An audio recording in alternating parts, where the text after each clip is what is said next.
Hey guys, Coach Jay here, and want to do a little quick video on the bottoms up kettlebell carry. A little drawing here of scapula.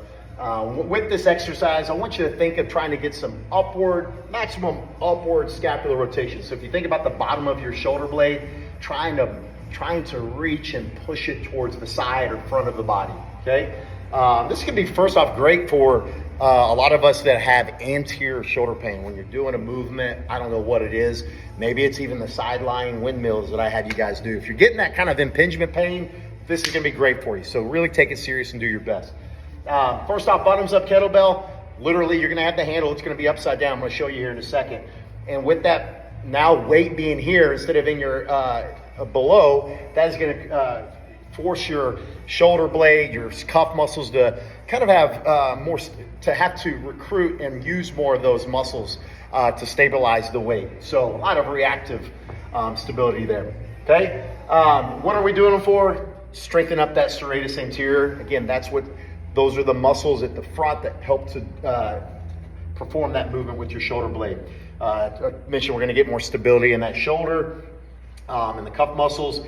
And, this is also, because of thoracic flexion, it's going to help balance a lot of that thoracic extension that we do, all right? Think about bench press or a lot of things that I'm telling you to get your shoulder blades retracted with, rowing and whatnot. So, points of performance here, okay? We want to think about your shoulder and your elbow joint. I want my shoulder to be at 90 degrees, maybe even a little bit above it, okay? We can regress to something else as well, but I've got that 90 degrees. Elbow is going to be at 90 as well. So to make it easier, you don't want to bring the kettlebell here closer to you. You do want to have a vertical forearm. So again, whenever I'm doing this, I've got the kettlebell bottoms up.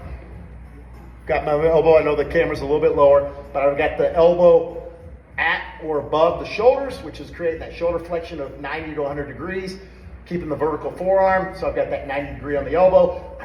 I want you to think of reaching that elbow forward, okay? That's gonna make it harder. That will make it hard because now we're getting weight away from us, but that's what's gonna help you utilize those stabilizer muscles and work on that serratus anterior. So let's say maybe you're getting some sort of pain there in the shoulder when you're doing this, then I want you to think of, first off, getting the shoulder blade and trying to get more upward scapular rotation, still keep the rib cage down, but think about more upward scapular rotation. Try not to recruit that biceps tendon.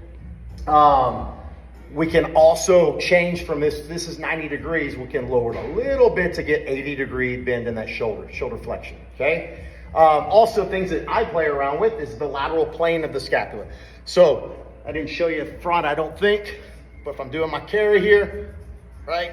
Turning off that trap, reaching that elbow, okay? You don't have to have the elbow straight in front. You can move a little bit more lateral with that, okay? And perform the movement there, and that might take some of that pain out. But this is gonna be something you're not gonna use a whole lot of weight with. Again, these are smaller muscles that we're trying to train, so less weight is usually a better option there. That's the bottoms up kettlebell. If you have any kind of questions, let me or your coaches know, and we'll see you at the gym.